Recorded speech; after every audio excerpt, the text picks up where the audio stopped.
All right, let's check out the Washington Post.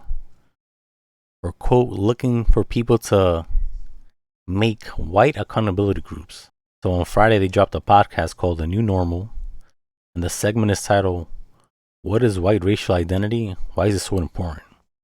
So let me give you some of the quotes. Anti-racist culture does not exist among white people. White people need to start getting together specifically around race, which, by the way, nobody talks about unless you're on the very far woke left and work at the Washington Post or the New York Times, right? So let's take a look at this. Let's take a look at some more comments.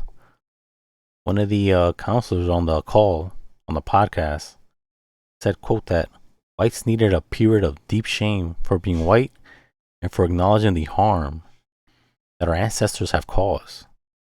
I bet you they won't talk about the harm of defunding the police in the inner cities, where crime is through the roof. I bet you they won't talk about that. And quote, this is from somebody else as well on the podcast. Quote, no matter how much effort is put into being anti-racist, there is no end to white accountability.